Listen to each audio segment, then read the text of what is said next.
Hip and the lip.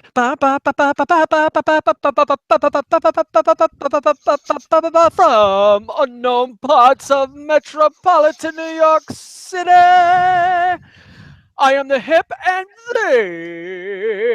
this is the lip. Yes, good evening, everybody in Hip and Lip Nation. Good evening on this Wednesday, the 28th day of September, and it's fall season. The last episode was during the summer. It is now fall. The leaves are changing and all that All crap. right, thank you very much. Earth to hipsters, Earth to Hip and the Lip Nation, as the lip began the episode. It is now the fall season. Breaking news. Breaking news. Fall began a week ago today. We are a New York Islanders sports podcast, and we cover New York sports. We're just a couple of dudes somewhere in the New York City area. Whatever. Here we are, going to get into it about the New York Mets because they're still relevant. All right. Maybe they'll make the playoffs. And then Zelman will start the first game. All right. And we'll talk about the New York Giants. We'll talk about the New York Jets. And there is some Islanders talk coming, but it won't be first, as most of you exhale in relief. Yes, because usually we will get, see, our summer episodes has been a little 2-minute gas segment on the Islanders. Like, oh, they signed another Barclays article, or they signed this idiot to a training camp tryout contract. But no, we actually will talk about the Islanders for more than 2 minutes. But, 3 minutes, I hope, at most. The lip has about 15 lines of notes, so we're going to have to spend about a second a word here that he has and get through it with no follow-up analysis. All the storylines, yes. So I saw another headline about refusing to talk about Barclays. Oh, the move. Oh, all right. Well, enough for now. Let's get into it. New York Mets. Who's pitching for the New York Mets? Well, they still have Syndergaard. They still have Bartolo Colon, but then who? Who is starting? Who is starting 3 of the 5 games for the New York Mets on a given week? Step right up and greet the Mets since you don't know who the hell they are. It's Who's pretty that guy incredible, pitching? actually. Who's that guy in the bullpen? It's pretty incredible that they are in position to play the play-in wild card game. They actually have the first of 2 spots with St. Louis and San Francisco, fighting for the second spot and, possibly overtaking the Mets because all 3 teams are, within 2 games in the standings. And when we talked about this, a couple months ago now, it was more about how inconsistent their offense was, how their pitching would be fine because of the depth. Well, the pitching has slowly deteriorated rapidly, however, you want to describe it. Obviously Harvey going down, then Jacob deGrom. Now Steven Matz is the latest casualty, and he will not pitch for the remainder of the season after undergoing a procedure to remove that lingering bone spur in his elbow, which, by the way, Syndergaard has in his elbow currently as well. The last one standing out of the big 5. The last one standing as one of them. Exhale. So this does set up. Knock on wood if you're a Mets fan. Knock on wood that Syndergaard remains standing at least through whatever the end will be. But you know what? The next time that Syndergaard will take the mound, I believe, if this plays out, is the wild card game. I don't think he's scheduled to pitch through Sunday. I don't believe he is. So that is the plan. Well, if they need the game on Sunday, that would be his normal day. Yes, if they need it. So, right. So they have the flexibility, which sets up perfectly, I think, given the current scenario. So it sets up well in that respect. If they need him to secure the playoff spot, then let him pitch, or they save him for the wild card game. But I see you went at length to add to our agenda here. Yes, we actually, you may never have thought that we had some plan in advance on our shows, but the lip went crazy here typing out. This must have taken you like 2 hours. Typing out the what happens when there's a 3-way tie for the wild card. So if all 3 teams have exactly the same record for 2 spots. So See if I would your say time I and would say effort it's unlikely, but has prepared you to explain it coherently. well, I don't know about that. I mean, it is somewhat confusing, I guess, but I don't think it's going to happen. If you want my opinion, I think you may see a two-way tie. So right now, when you look at the standings, and I guess St. Louis right now is leading. No, I'm sorry, they're losing in their game to Cincinnati. They have a game in hand on the Mets. The Giants are getting underway, I think, in a little bit. Well, now I guess they've gotten underway now against Colorado. So right now, the way the standings sit, the Mets are at. Let's go back. The Mets here. game is over, right? They just won. So the Mets have won. They sit currently at the number one wild card spot at 85 and 74. You then have the Giants 83 and 74, game in hand on the Mets. And then St. Louis at 82 and 75. Once the evening ends, they will have a game in hand on the Mets. So Mets are sitting in pretty good position right now. They have 3 games with the wonderful Philadelphia Phillies in Philadelphia. That'll probably be 3 Mets home games. I'm sure you'll see plenty of blue and orange in the Philadelphia stands. Hopefully the Philadelphia fans just don't care and are not going to be looking to start any fisticuffs with the Met fans, as you and I have personally experienced at Met games in Philadelphia. But so the Mets are set up pretty good. But yeah, so basically 3-way tie for the wild card in case that happens. It goes like this. Now, if it's a 2-way tie, so if one team out of the 3 has a wild card and the other 2 teams are tied, then they'll just play. The 163rd game, or whatever you want to call it. Winner of that game, of course, will go on to the wild card game the next day. So that's simple. 3-way tie, so it goes like this. First, I guess they have to rank the team, so they'll do it based off of head-to-head record. So what I read is that, and I just type this verbatim in there. So the Mets and the Cardinals are both 4 and 3 against the Giants. So they would play on Monday, and then the winner would actually make the playoffs. So because the Mets and the Cardinals have better records than the Giants, they both benefit. They play each other Monday, and then the winner is in the playoffs. That's it. But the loser then would get a chance to play the Giants in San Francisco. I guess that would be Tuesday. It says probably, but I guess that would be Tuesday. When the hell else are they going to do it? And then that would be winner will then advance to the playoff game. And then that would be Wednesday night. That will be the wild card 1-game playoff on Wednesday. But I guess there are a couple of complications, and I'm not. I mean, you can really, I guess, dig in deep into this. But I guess the complications are that the hosts, if the Mets and Cardinals were to play each other in a tie-breaking game, that would be determined based off of, because they've gone 3 and 3 against each other, so there's no head-to-head tiebreaker. So then they would look at divisional record, but we don't know what that's going to be yet because they both have divisional games remaining. So we still have to wait to see how that will play out. So we won't know until after the season ends. And then I guess the top-ranked team actually has a choice of whether it plays on Monday or waits until Tuesday. And then I just put in no team is likely to choose one chance at the playoffs. Whatever. So anyway, yeah. So basically, the Mets and the Cardinals would benefit the most from the 3-way tie. They would play each other, and then the loser would play the Giants, and then the winner of that game would be in the playoffs. So there you go. Very, very simple. I'm sure everybody got that and it's like, oh, wow, I'm going to go to work tomorrow or go to school tomorrow and impress everybody with my knowledge of the tiebreaker situation for the baseball wild card playoffs. Well, the fact that you brought that to light means that somebody, meaning you, actually thinks that, because you look forward to impressing somebody. I would like to know, because it's a possibility. I mean, the Cardinals are only 1 game back in the loss column. I mean, I still don't think it'll happen. I think but there is a possibility that it will. So, if it does happen, then it gets very kooky.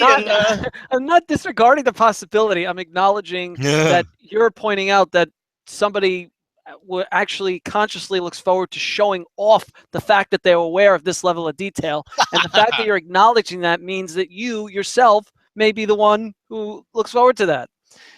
I mean, who wouldn't though? I mean, it would just be crazy. I mean, it's crazy enough just Well, with so with their regular Timothy, system. what happened in the case is while I'm getting water, let me just happen to explain what happens in the event of a three-way tie for the wild card. It starts with the criterion of head-to-head record. Did you know that? Well, Did you know what criterion is, Timothy? well, that'll be me tomorrow at the water cooler as I, when I get to work in the morning. So I'll be impressing all of my coworkers as they all look at each other with their WGAS expressions, like, all right, next, moving on, next, As they do every day. as they do every day. So yeah, I guess it would be par for the course. Just I would get even more, even more pronounced WGAS expressions on the faces of my coworkers. This is the closest that I've been to crying from laughter on this show. But just think, all of our listeners right now are just thrilled that they are now know all the intricate details of the tiebreaker system that Major League Baseball has instituted for their two wild card teams. But if three teams tie, then then A, B, and C and D. I'm gonna flip the script very, very suddenly and with no transition, just because it's related to the Mets. I caught a few innings of Monday's game against the Marlins. And man, it was just so surreal to watch. I missed D. Gordon's home run. He had a leadoff home run in the bottom of the first inning for the Marlins. D. Gordon had 0 home runs on the year, and I'm bringing this up because their star pitcher Jose Fernandez just died, as most people listening know, died tragically in a boat accident late Saturday night, early Sunday morning. It's a 24-year-old Cuban defector who's probably a top 5, maybe even higher than that, was pitcher in all Major League Baseball, 24 years old, with just such a crazy future ahead of him, and really just an ambassador of the sport, given his background and how he was incarcerated in Cuba for trying to escape. I think he tried to escape 3 times before he did successfully, and I came across some short video clips online in the days of mourning, and every clip that you would see of Jose Fernandez was just this guy who could not show any more positive enthusiasm for the sport on the field. Like, this was just a person that loved the game for what it was, and just had and played for all the right reasons, and was and because it was a game, and that type of energy just reverberates on people, and that's why this it's just beyond the fact that he's somebody who passed, but the impact that he had on everybody he touched. And watching that game, like even the announcers, the Mets announcers, they couldn't even call the game. They couldn't even think straight. It was pretty incredible just how they were on the air live in mourning, like they didn't even want to talk baseball. It was but it's something that if you're a fan of the sport, I think it's worth seeing if you could catch some of that. They had a pregame ceremony where they all put their hats on the maybe it was after the game. I don't remember now, actually. They put all their hats on the mound. They retired his number. I think that was before the game. They all wore his jersey. Just such a sad, obviously a really sad story, and one that's not going to go anytime soon. But D. Gordon, he's the leadoff hitter on the Marlins, and he, the skinniest guy you'll see in the sport, and he hits a home run his first of the year into the upper deck, where there's never anybody sitting except for that game because people came out to pay tribute to Jose Fernandez, and just jogging around the bases, and he touches home plate, jogging in the dugout. The guy just starts breaking up into tears, and really, really beyond words. I can't describe it any more than that. But you just have to feel it from watching it, and you didn't have to touch it directly. This guy, this pitcher, just one of those things that impacts so many people. So, going from crying and laughter to pretty much crying and sorrow, but that's what we do. And you know what? The beat goes on. Tomorrow's another day, and here we are with another show. And sports have ups and downs. Some are really, really high. Some are really, really low. Puts my 0-3 fantasy football start into perspective a little bit. And perhaps let's just give you a chance to say a few things, and then we'll move on to the Giants. I mean, I don't think I have to. I mean, I think you pretty much touched on it. I mean, really, what else is there to say? It's horrible. It's tragic. I mean, anybody that loses their life at that age, of course, it's always tragic. But this was, like you said, somebody that was the top 5 pitcher in baseball. Gonna on the cusp of a brilliant career, or what looked like was going to be a brilliant career, and yeah, his personal story and defecting from Cuba and multiple times, multiple attempts, and eventually was able to defect and come here and seek the opportunity that this country affords that Cuba of course does not, and to play baseball. And yeah, it's it's tragic, and it's something, like you said, it just puts things in perspective. And we had I have 2 TVs in my living room, so one TV, of course, like the other 84 million people in this country, had it tuned to the debate between the 2 prospective candidates for president. And then we had the Mets Marlins game on the other TV, and so of course we didn't have the volume on that. But I mean, I couldn't get the full effect that you were able to watching it, but saw highlights of D. Gordon and batting right-handed the first pitch, and then he hadn't hit a home run all year, and then he puts one into the second deck, Yeah. and for his first home run of the season. And just seeing like all the emotion and on display from both teams, from both the Mets and the Marlins, and then just seeing the end of the game tonight after the Mets won, and then seeing Terry Collins embrace with Don Mattingly and the players. And so, I didn't get to see that. It must have been. Yeah. So after the Mets game was over this evening, you saw Collins and Mattingly come together and the players. So just awful, terrible, and shocking. I mean, you just don't expect to see that. And I hope MLB does something like dedicating this playoffs or this postseason, something like that in memory of Jose Fernandez. I think as sad of a story it is, I think it's one to celebrate. It's a way to celebrate his life and everything he brought and all the positive impact he had on so many people. And even though the Marlins are making the playoffs this year, I don't know if they're mathematically eliminated, but they're pretty much out of it. They were ahead of the Mets for a time there not too long ago.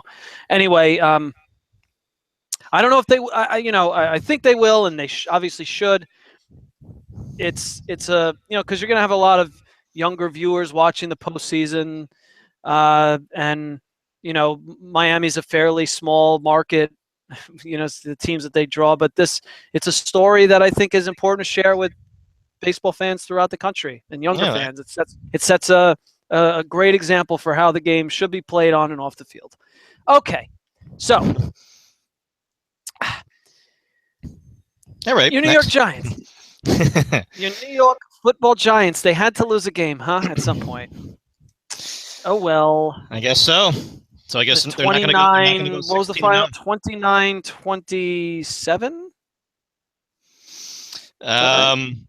I think so. Yeah, that sounds right. So a home loss. The divisional foe, Washington, last year's divisional champion, Washington Redskins. Right. I defer to you for the most part on this one. I listened to most of the game in the car, and it just sounds like one of those games that the Giants almost like last year, actually, where they had these close losses where they were in control for a lot of the game, and it just, on a higher level, and they just let slip away. Feel like that again? I mean, I know they were 2-0 at this point, so it probably didn't, because they've built up some momentum. But as a standalone, was this one that just got away from them? Yeah, I mean, it came undone. I mean, they imploded. I mean, that's what they did. I mean, this was a game that they absolutely should have won. They are, I think, the better team. I think they're better than the Redskins, and they got out to a 21-9 lead. They look good offensively. Defense. As they did the first couple of games, they gave up some yardage, but they weren't letting the other team get the ball. Put the ball in the end zone, and they had a 21-9 lead, and then everything just came undone. I mean, where do you start? I mean, you can start with, You can look at the penalties. You can talk about the turnovers. You could talk about their terrible play on special teams, giving up big plays, which was reminiscent of last year. They gave up, a zillion, plays like over 20 yards last year. A couple of those in this game. Injuries factored into this game. Odell Beckham had another meltdown on the sideline. Where do you begin with this, honestly? But at 21-9, they look like they're in control of the game. And then Deshaun Jackson, who has been a giant killer, his entire career going back to his days with Philadelphia and through Washington, again torches the Giants for a 40-plus yard touchdown pass. Perfectly thrown ball by Cousins, and good coverage on the play. I think it may have been Jenkins that was running with him, but Jackson gets good position and a perfect throw from Cousins, and now all of a sudden it's 21-16. Really, I thought the turning point of this game was when the Giants were driving the ball. They're down, I think at this point. I think at this point they were down 23-22, if I remember correctly. Washington actually had just scored on another big play by Jamison Crowder, who had took a 3rd and 15 screen pass and took it 50-plus yards to the end zone. Just a terrible defensive showing on that play, terrible tackling, which their defense, for the most part, had tackled well going into this game, the first 2 games, and their tackling in this game was abhorrent, other than a couple players, which we'll get into. But really, the killer play on this drive was a penalty by Winston Richburg, the Giants center, for unsportsmanlike conduct. It was a penalty that got him tossed from the game. He had already committed an unsportsmanlike penalty earlier in the game. He commits one there, gets tossed. They end up committing 11 penalties for 128 yards in the game, the Giants. I think a couple plays later, then Eli Manning threw an interception at the right at the goal line. He was looking for Will Tye. After he hit, and this is on the drive where they had hit Odell Beckham for a couple of big plays. Obviously we knew about all the nonsense with Beckham and Josh Norman coming into this game, and all the storylines, and the referees going up to both of them at the beginning of the game and saying, hey, any funny business, we're going to call a tight shift here, and any funny business, we're liable to throw you out of the game, so you better not pull anything, and yada yada. But Beckham had made a couple of terrific plays on that drive. A great one-handed catch, a spin, a catch and a run where he made a nice little spin move on Norman, was able to get away. And they're driving the ball, and then the penalty, and then the interception, and then all of a sudden all the momentum was lost. Now, it looked like they were going to get the momentum back on a block punt, which took place a little bit later in the game. And on that play, the play was wiped. On that play, the play was wiped out because of offsetting penalties. I saw the Washington penalty where the Washington player came to bat the ball out of bounds. But also the Giant rookie player, I think a corner by the name of Adams, decided to commit one of the stupidest personal fouls you'll ever see. After the punt is already blocked, he decides to just give a whack to the face of the Washington Redskin player, knock them down, personal foul, offsetting penalties, repunt, and then the Giants would have had the ball inside the 20-yard line of Washington. Instead, Washington gets to boot it away again. The Giants were able to to take the lead again with the field goal, and I think at this point they were leading 27-26, and then Washington was able to go on their final drive at the end of the game. A couple of runs by Matt Jones. The Giant run defense, which had been good all the game, softened up a little bit, got themselves in the field goal range, kicked the game-winning field goal, even though the Giants would get the ball back. And usually in those spots, and Eli Manning, I think had it. I think he's had like 28 or something fourth quarter comebacks or something like that. He's in the top 10 all time in that category. He's almost automatic in those spots. So you're thinking, all right, he should. They only need a field goal to win the game. He'll probably drive him to field goal range. The Giants should, hopefully pull this one out. Instead, a couple plays into the drive, Eli Manning throws an interception, looking for Shane Vereen. Throws a bad interception. That was all on Eli, and game over. Giants go home 2-1. Speaking of which, Shane Vereen, did he get injured on that play or something? I don't think it was on that play. I think it was something. He may have even had it coming into the game, but yep, he's out for the year. I guess triceps injury, I think. Out for the year is Shane Vereen. So now the Giants have to scramble a little bit with their running back situation as Rashad Jennings, who did not play in this game. We don't know what his deal is going to be this week. He's dealing with like a broken finger or something. So we don't know what his deal is going to be. I think it's a bad thumb. A thumb. Okay, so we don't know. I think he had a cast on it, though. I think they were talking. They were discussing whether or not he can play with it, but didn't play this week. So the question is if he'll be back next week. If not, it'll be Arlene's Darkwa and Bobby Rainey potentially carrying the load, and maybe Paul Perkins, the rookie. So Giants now are scrambling at the running back position. So it was just one of those games where you just shake your head. I mean, there's just so many ways the Giants shot themselves in the foot in this game, and then you can get into Odell Beckham losing his control on the sideline. This was right after that interception, in the end zone. Obviously we know Beckham is very emotional, very competitive, and he just wanted to perform against this player, against Norman. You knew that he wanted to, put up a great effort, and he did. He put up, 7 for 120 yards or something like that. But he made a couple great catches on that drive, and then you have him rolling. You have Shepard, who catches everything that's thrown to him. You have Cruz, and Eli decides to throw the ball to Will Tye, and it was definitely an interception that the blame could be shared between Tye and Eli, as that was definitely not a big window that Eli had to put the ball onto Tye, but Tye could have fought, maybe fought for positioning there, or fought for the ball as it was coming in, but and then of course we get Ben McAdoo's comments that Beckham has to control himself. This came, I think, yesterday or something. He said this. After... You have to control him, Ben. Well, yeah, and you see it on the side. That is his job. You're absolutely right. I mean, and you saw, and last year, and here's the difference though. Last year, nobody went over to Beckham once during the Carolina game against Norman. Nobody went to him once to say, "Hey, knock it off, stop it." And now, after he threw his little tirade on the sideline in this game, you saw a couple. Well, were the Giants really a playoff? Were the Giants kind of not a playoff contending team at that stage? Did they not really care? I don't remember. Yeah, I don't remember when the season I don't think they were officially eliminated. It was, it was a December game, but they were playing a team that was undefeated, and they were down early. They had a chance to come back and win the game, and but it just got so out of control. I mean, somebody had to say something to Beckham that day. Nobody did. Do all these the miscues from the Giants in this game give you a concern about this coaching staff in general going forward?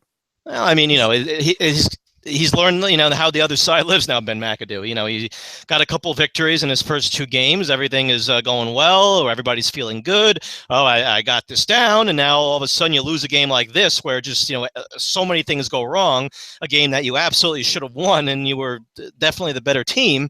Now all of a sudden, he has to, learn how the other side lives and deal with, these type of losses where, is it a debilitating loss? Is it a crippling loss? No, it's the first loss of the year. You're 3 games into the season, but losses weigh a lot in the NFL. We know weigh a lot heavier than any other sport because there's only 16 games, and he's got to figure out a way to rein this in, especially the penalties. And one thing I'll say is you always hear the cliches, and what do we make fun of about what cliches do we make fun of in the NFL? Keys to the game from Phil Simms and Jim Nantz, or coach, what do you have to do? We have to run the ball. We have to stop the run. We have to not turn the ball over and not commit penalties. The one I will say that I absolutely think is key is not committing penalties. I mean, turnovers I think can be overcome. Rushing the ball. I mean, it's just become it's become so secondary in the NFL now. I mean, it's a pass first league, and even stopping the run. Yes, it's important, but they talk about it like it's vital. Otherwise, you can't win the game. Well, Washington did not stop the Giants' running attack, and the Giants, I think, ran for over 100 yards. I think they averaged like about 5 yards a carry. So Washington didn't exactly stop them, and they still ended up pulling out the game. It's penalties. It's the penalties that can kill you. And when you commit 11 penalties for 128 yards, especially the penalties that the Giants committed, the unsportsmanlike conduct penalty and then the personal foul and the block punt. I mean, it is. It's absolutely unsportsmanlike conduct getting tossed. I mean, that's just that's inexcusable. Yeah, and Fox, of course, did a terrible job pointing out what the penalty was, because they made it seem like that he, because he hit Norman on the play. It was a play that was going, I think, may have been Beckham, or I forget who was carrying the ball for the Giants. But so Winston Richburg comes over and knocks down Josh Norman, but it was a block because he was pursuing the ball. But that wasn't a penalty. It was because he decided to say something to him after the play, after he knocked him down, that he got the penalty. And it was clear that he said something. What he said, who knows? But the referee obviously thought it was worth the penalty. So, I mean, like you said, it's inexcusable. It's unacceptable, and he has to rein that in, because if they continue to go down this path with these penalties, they're not going to win. I don't care about turnovers, running the ball, stopping it. Yeah, you get second, third, fourth chances when you do that. Exactly, and you cost yourself big plays like they did in this game. So, yeah, there you go. A frustrating, irritating, and okay. So, were there anything that came out of this game that you liked? I thought the offensive line actually played really well. They were missing their right tackle. Bobby Hart, the second-year guy, slipped in at right tackle. I thought did a really good job. Richburg, got thrown out of the game, so they had to bring in their backup center. Richburg is arguably their best offensive lineman, and they continue to do a pretty good job. So that's a positive. We'll get into, I guess, a little preview for next week, as they are going to be playing a much better defensive line. In fact, maybe the best defensive line in all of football right now. Maybe the best defense. Yeah, maybe the best defense in all of football in the Minnesota Vikings. So, hopefully they can, maybe carry, any good feelings that they have after, for the most part, playing pretty well over the Pretty incredible last week how Minnesota just dominated at Carolina. Oh my! Their defense right now, they are playing. I think they may be the best anything at home. That's when was the last time you could have said that? 10-0 lead for Carolina, and then 22 unanswered points for Minnesota, and their defense just absolutely stifles. They harass Cam Newton all game, 8 sacks. It's not amazing. It's not like Sam Bradford threw for 300 yards. I don't even know if he threw for 200. Offensively, I don't think they did anything. Offensively, they didn't have to do anything. No. Well, they didn't. They probably didn't turn the ball over. They scored. Well, probably not. Bradford threw for 171. Yeah, they score a special teams touchdown, and their defense. And they ran for 60 yards on the ground. 60 yards rushing, 170 yards passing. Amazing. You lose your starting quarterback and your superstar running back, and the team looks like they're not going to miss a beat because their defense is playing that well. But what does that remind us of? How about the Denver Broncos from last year, where they have a quarterback that's a corpse of Peyton Manning playing, along with the running game that was almost non-existent the whole year, an offense that was well below average. But who's on the defensive line for Minnesota? Actually, a former Giant, Linval Joseph, plays on the defensive line for Minnesota, who still, plays at a high level, and he's, good 6 or 7 years into the league now. They have another guy, Robeson, or that was, I think, a pretty high draft pick. I'd have to go back and take a look. They're not. It's not Carl Eller and Alan Page, from the 1970s of the Purple People Eater days. Well, we're gonna get to see him every snap Monday night, and hopefully Eli gets some time to throw it to his trio of receivers. Probably one of the best trios in the NFL.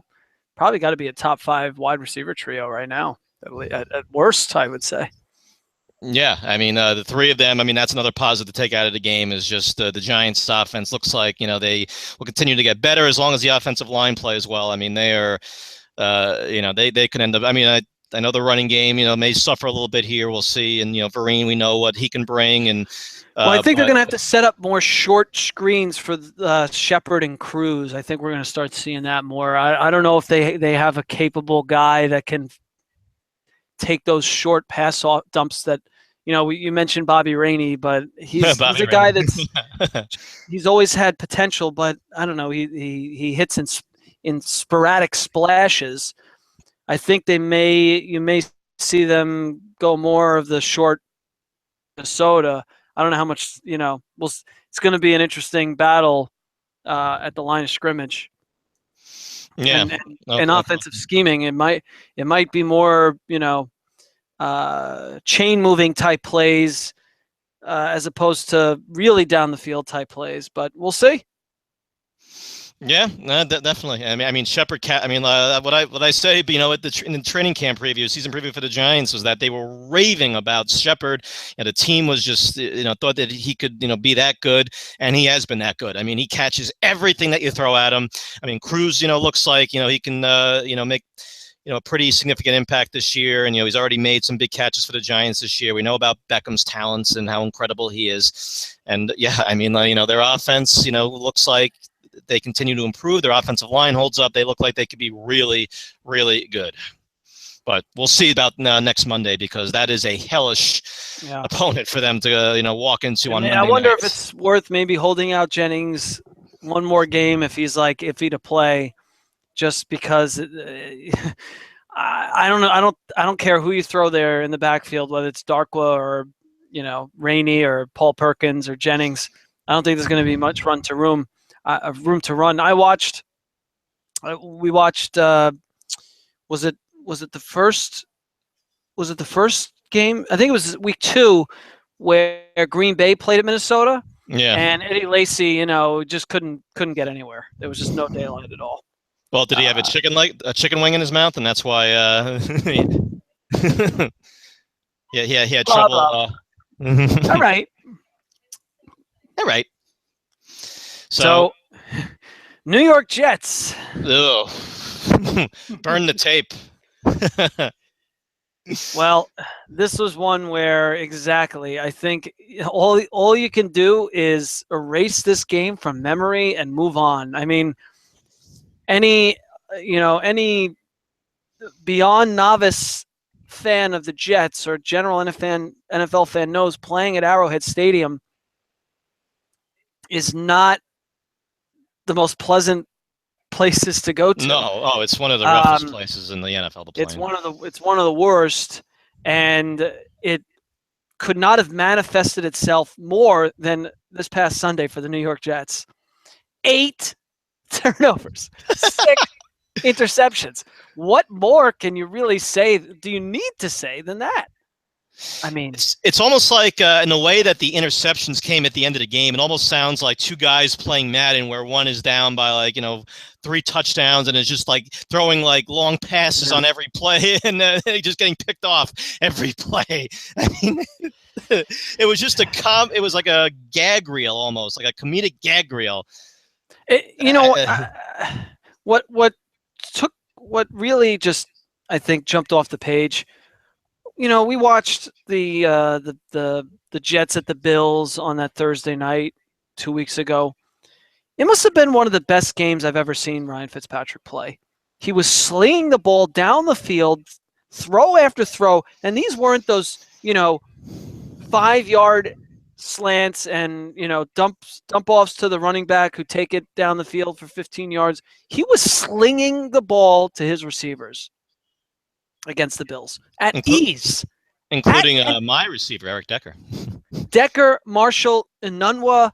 He was. It seemed like he couldn't make a mistake. Yeah, and then it was like a different person, a different body behind center. It was incredible. It was a completely different player. Now look. Some of those, they dialed up these throws in the red zone. I think they should have ran the ball more there. Hindsight, it's easy to say, but Forte was doing his, grinding out thing like he's been up till this point, and I feel like they got away from that a little bit because the score started to get a little lopsided, and they wanted to force it. And Fitzpatrick has a tendency. Look, he relies, generally speaking, on having that really good timing with his receivers. The Bills game an exception, but he's not a guy to just sling it down the field. That's just not his MO. He throws balls before guys even sometimes break into their out into their route, or they make their move because the timing is so good. And is it just the Arrowhead fever getting the worst of the Jets? I don't know. Obviously, I thought they looked like they didn't even get off the plane. I mean, they just looked awful from the beginning. They almost looked like they were just like going through the motions, just like uninspired football. It wasn't even just like, just things got out of control and they unraveled. I mean, that was like what happened with the Giants. I mean, No, the they Jets weren't just like looked like committing an absurd amount of penalties or anything. they just look like they were listless. I don't know. I don't know. I mean, Travis Kelce is making these easy catches and he made a few, turning them into big gains. I mean, like I don't know. I really was just shocked at how bad the Jets were. Again, putting the interceptions and the turnovers aside. I mean, the defense wasn't. I mean, they could only do so. You could only do so much when they played better. You As have the game went 8 turnovers along, and the time of possession is not in your favor as a defense. I think they did fine given the circumstances.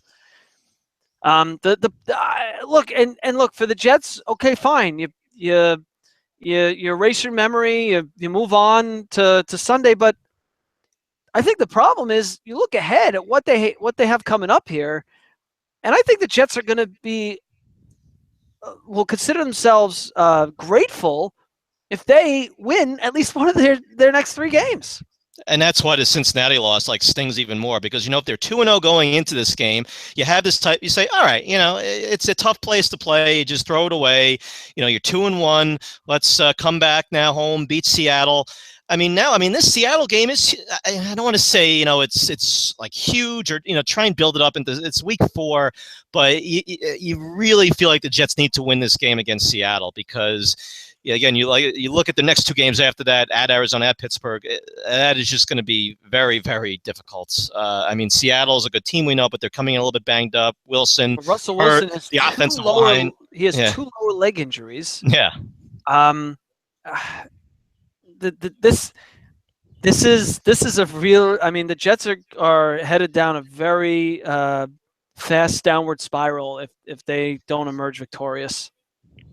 Yeah, actually, I want to throw an interesting stat out. I was actually wondering about this. So, New York Jets quarterback Ryan Fitzpatrick. Now, you're aware of Pro Football Focus. They do the grading for players and teams and so forth. So they and I don't know exactly their system or their exactly how they come out with these with these numbers, how they quantify the players. I will acknowledge it is a respected algorithm. All right, so that makes this even better than that. Ryan Fitzpatrick, out of the 2,717 games of NFL regular and postseason play that Pro Football Focus has graded, Fitzpatrick just posted the worst single game performance ever. Jeez. That's hard to believe. I mean, I don't know. But who actually had the worst? You won't believe this, actually. I'm looking at the list right now. You know who had the worst performance before Fitzpatrick? Let's just say he's a Hall of Fame or will be a Hall of Fame quarterback. No doubt, first ballot, not even a question. Peyton Manning. Correct. Last year, week 10 against Kansas City, he got a grade of 23.3. I mean, I can't, I guess I don't know what the highest are, so I can't put that, in context, but appropriate context. But Ryan Fitzpatrick got a 21.4 in this game. Man. But I mean, the number, whatever. But the fact that the worst out of 2,100 plus games. Well, you have to think a game that Charlie Whitehurst, games, a game like Charlie Whitehurst started would have been worse than what. Well, some other names on that list. You'll Brandon Whedon, John Skelton, Brian Hoyer, Geno Smith against the John Navarre. No, John Navarre. Chad Henne. Chad Henne. Jernard Robinson. What's his name? Spates? I don't even know his first name. What's his first name? Brian? Brian's, I don't know. Something Spate, yeah. I don't even know. But those are some of the other names on that list. Yeah. John Skelton. John Skelton, the amazing, the immortal. They had another starter that year too. It'll come to me. I'm not gonna. Arizona. Well, didn't they have 7 starters that year? Yeah, Arizona. They went through a bunch of guys. John Skelton. John Skelton. Step right up. They had one other guy that was really bad on that team that started a few games. Okay, well, look, I mean the Jets. It's the Todd Bowles has his work cut out for him. I mean, this is going to be Look, Pittsburgh lost at home on the road. I'm sorry, against Philadelphia last week. Arizona lost on the road against Buffalo. Both teams look sluggish, but still, yeah. Rest assured, they are going to be. Look, Pittsburgh has Le'Veon Bell back starting this coming weekend. I mean, good luck. Good luck stopping the Pittsburgh offense. I mean, the Jets are not built to sling it out with the Pittsburgh Steelers, and I don't know if they're going to have a choice. So that's going to be a tough one. But one game at a time, and we'll talk about that one after the Jets are. Yeah, this is a big one for the Jets. They really need this one against Seattle. It's not going to be an easy game. I mean, Seattle's a good team, but I mean, the Jets. I still think the Jets are a good team. Again, I mean, you have that type of game, you just scratch your head. But though, I mean, there's still a team that's 3-0 already in their division. And they don't even have their best player playing, or two best players playing. Yeah, well, division, I think you can. How about that? I mean, How about that? Let's just acknowledge the brilliance of the incredibleness the cheater of what has transpired for the New England Patriots. Well, I mean, I'm sure Belichick has figured out a way to one up everybody like he always does. So. I mean, but how much? Look, Jimmy Garoppolo, I can understand because they planned for him to start all offseason because they knew the suspension was going to happen. Yeah, he's been in the system. He's been the understudy now. And he's been in the system. But Jacoby Brissett dominating the Texans. Oh. What? Well, it's not like the Texans were a walkover defense. And Garrett Brown, I mean, the first half they were kind of held in check. Brissett made a few plays. I mean, 3-0 without Brady, without Gronkowski. Gronkowski played in Game 3, but he didn't even have a single catch. Yeah, well, yeah. I mean, he was. He was on the field for 14 plays. Yeah, he was a decoy. He wasn't going to be a factor in the game. Yeah, I mean, and I was happy to see LeGarrette Blount's final stat line. I was nervous in the beginning. I traded on. By the way, I traded Jay Cutler, folks. What is going on? Jay Cutler for LeGarrette Blount. Yes. What is going on for New England? I mean, it's just incredible. Hey, that team wins. That's it. I mean, that coach wins. That team wins. Tom Brady's a Hall of Fame quarterback, but Belichick just Matt Castle. They went 11-5 with Matt Castle. I mean, the team just wins. The Belichick just knows. He's just one step. Somehow he's one step ahead of everyone else. I mean, whether because he's cheating, whether because he's just so brilliant and really is a legitimate football genius, he always is just one step ahead of the opponent. Now, look, Tom Coughlin and the Giants, got over him twice in the Super Bowl in the biggest game of the year. So, he'll always have those blemishes on his resume, Belichick. But hey, he's going to definitely regarded. Can't win you could be one step ahead of everyone, but when you're the coach, you're not actually on the field. You can only do so much. So true. But he's definitely not to take away from what the Giants did, but it's pretty incredible. We'll see how it plays out.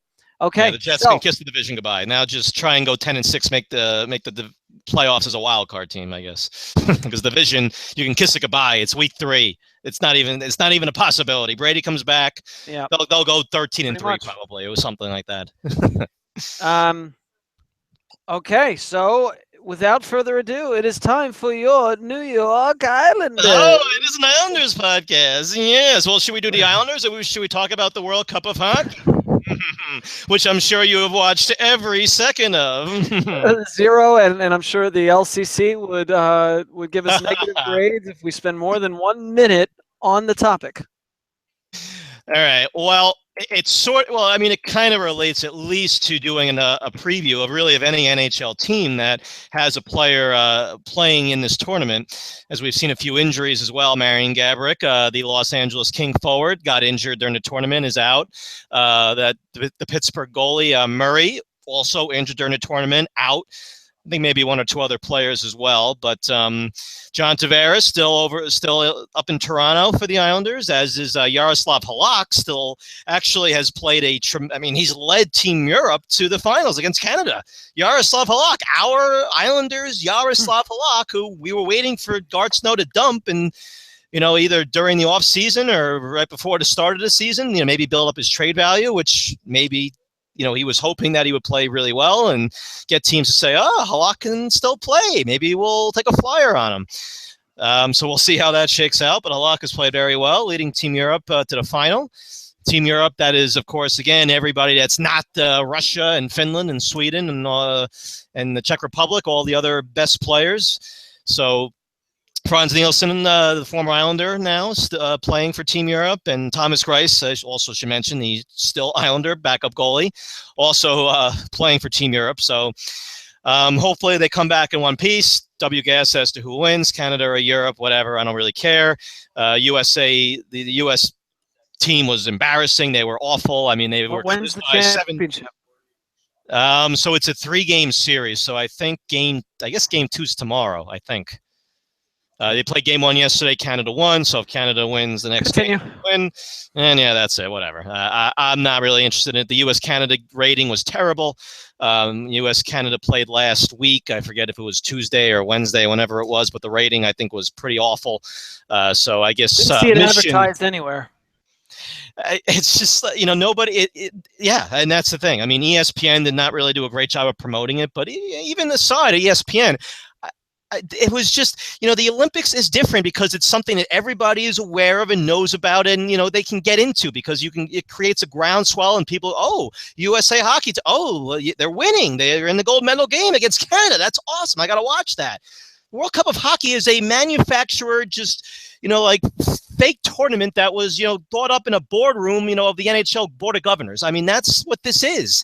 I mean, is it the best players playing competitive hockey? Yes. Is that cool? Yes. Do you get to see this often? No. Is it? And it could be entertaining and really great hockey, but I mean, it's just like, what's my interest? I don't care even if the U.S. wins. What do I care? Okay, wonderful, we won. It's not the Olympics, so who cares?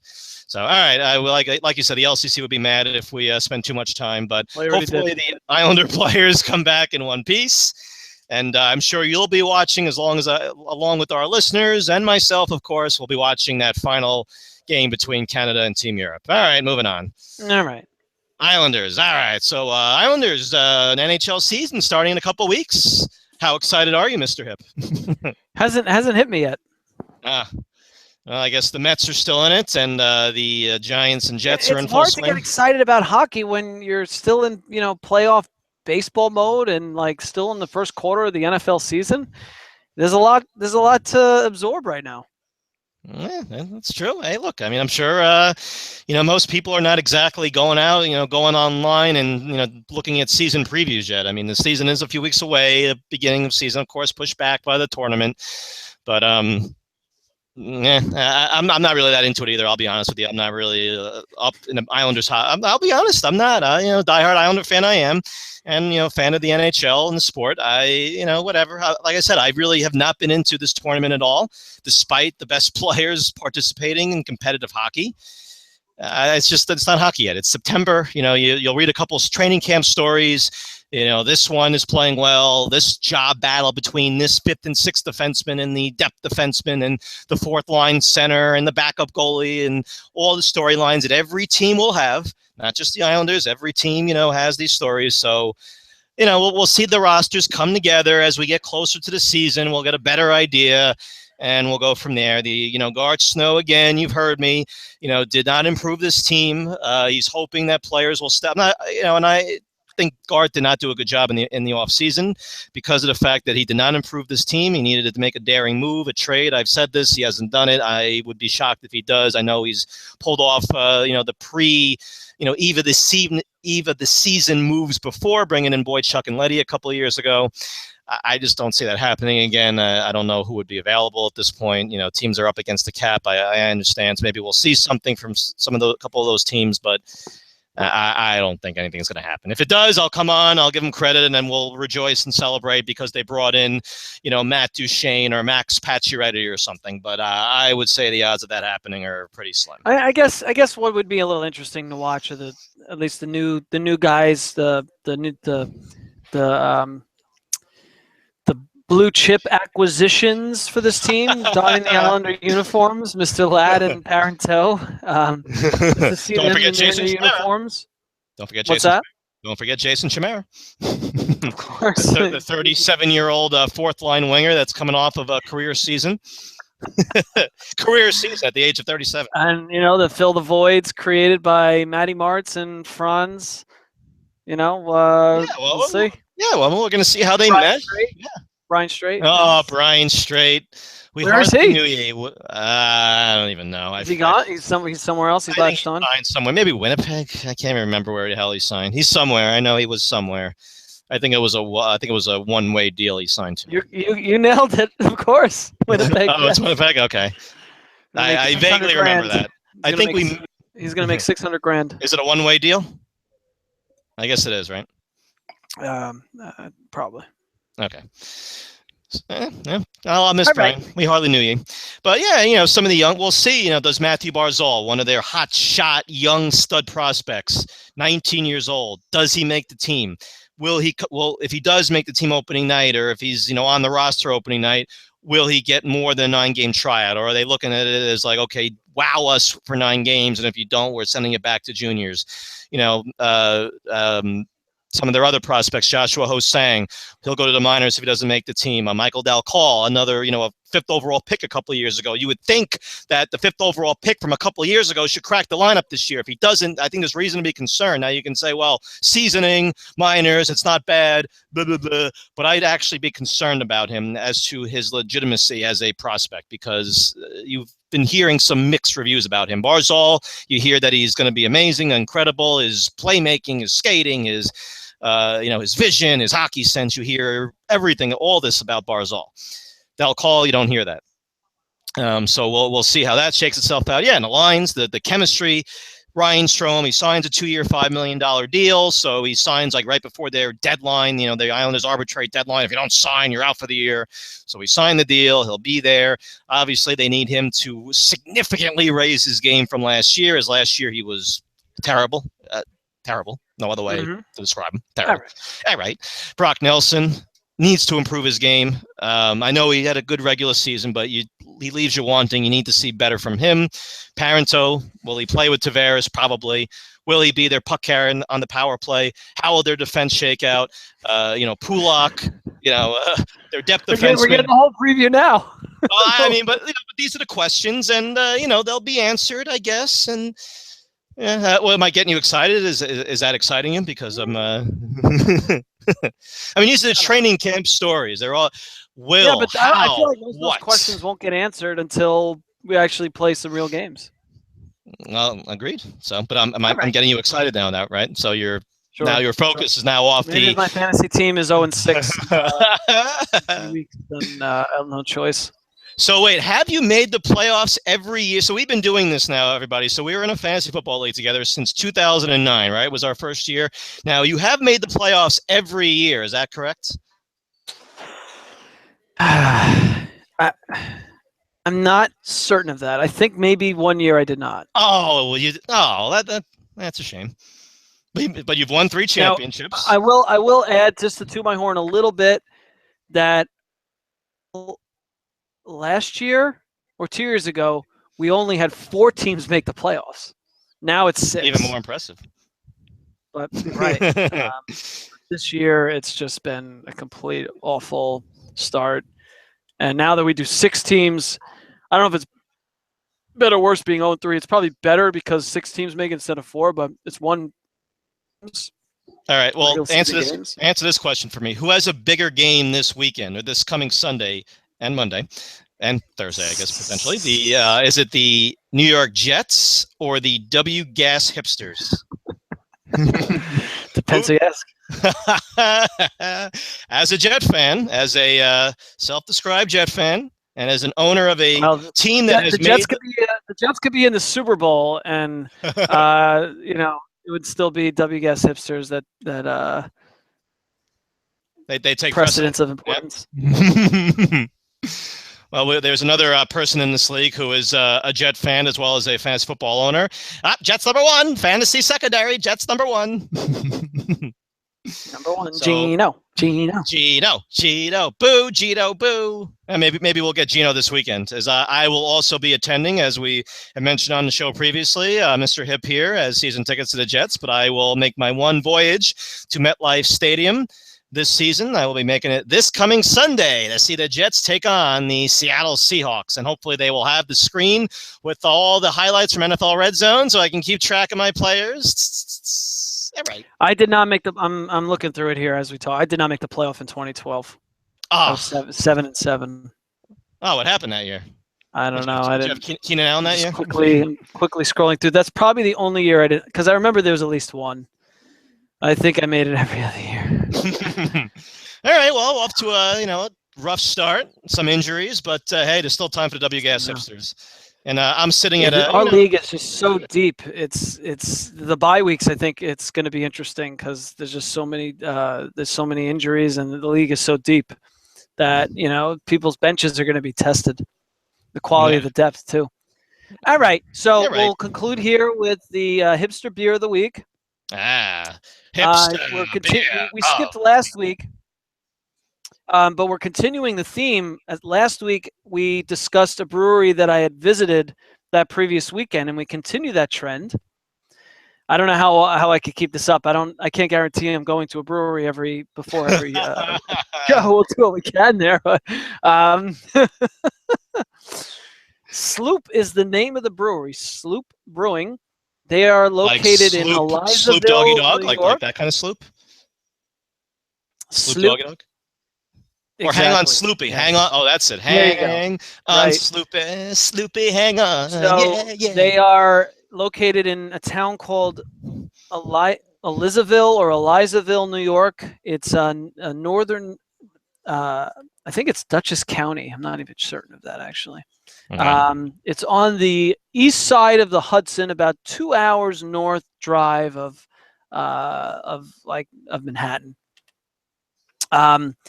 And you can find their beers on tap in the New York City metropolitan area. They do have them in bars. You can't find bottles or cans of their beer. They have 2 flagship beers. And so the first is the hipster beer of the week. It's called Juice Bomb. It is a IPA, and it's a juicy IPA, and it is just if you like IPAs and you like the fruity juicy IPAs, you need to try this. It's just that good and refreshing. That is their staple IPA. And then they also like to brew a lot of sours, and their flagship sour is called Sour Peach, Sauer, Peach. Yeah, interesting. You can find that one as well on tap in both of these, Juice Bomb and Sour Peach, both in bars and restaurants in the New York City area, New York area. So it was, unfortunate. I got a couple growlers, but they didn't even sell any cans or bottles at the brewery itself. So, that's a shame. But these breweries, they grow. So at some point, I think they have had cans or bottles, but I don't know what their frequency of distribution is or whatever. But if you hear of Sloop, hang on to that. I don't know where I'm going with this one. Just hang on to the idea of getting it and drinking it and enjoying it. So let me just ask you, what took you to Elizaville? Was it specifically to go to this brewery? So one of my cousins lives 10 minutes away from this brewery, which I didn't know until somebody mentioned the brewery, and I looked it up from how far it was from we were going to. My cousin had a benefit Oktoberfest fundraiser at her house, and I looked it up, and I'm like, this is amazing. This brewery is literally 10 minutes away. You really feel like you're, in rural New York, rural upstate. This is not like, 10 minutes, 10 blocks in Manhattan. This is like, really spread out New York. So for a brewery to be 10 minutes away, you're not passing much between the brewery and the house. So just a hipster coincidence that you happen to be. Yes. So we planned it out so that we could, fit in an hour at the brewery and hang out. It was a nice day on Saturday, and they had like a kid's playground for Mr. Jackson to run around and do his thing and point at the bees and play on the slide and all that good stuff. So good show. We missed you last week. I mean, You had bigger and better things going my on. apologies to our listeners. Yes, I was in they all Hawaii. really have been dying for the catch-up episode. So here we are, and back in action. I did have a jalapeno beer though. That was really good. So just so that was worth the trip to Hawaii. Was having that jalapeno beer. All right. You're learning. That's a good thing. Okay, so good show, and next week, there'll be plenty more to discuss on. Well, the wild card game would be next Wednesday, I guess. Be in the playoffs, in the divisional series. Will we be previewing a Mets divisional series against the Cubs? Oof. Good luck. Hey, man. But hey, just get there. Just get there. It's a rematch. It is. It would be a rematch. It's a 5-game series. Well, it was the championship series last year, but anyway. All right. All good. Yeah, but that's why we play. It's all fun. All right. All right. Next. All right. And I just want to acknowledge we went over an hour with not even a imitation of which is a pretty incredible feat. I'm just going to throw that in there. So are you saying? So you're saying that we should end now before we do it, before I do it, or should I get it in there? All right. We'll see you next week. All right. Have a good evening, everybody. Have a good evening.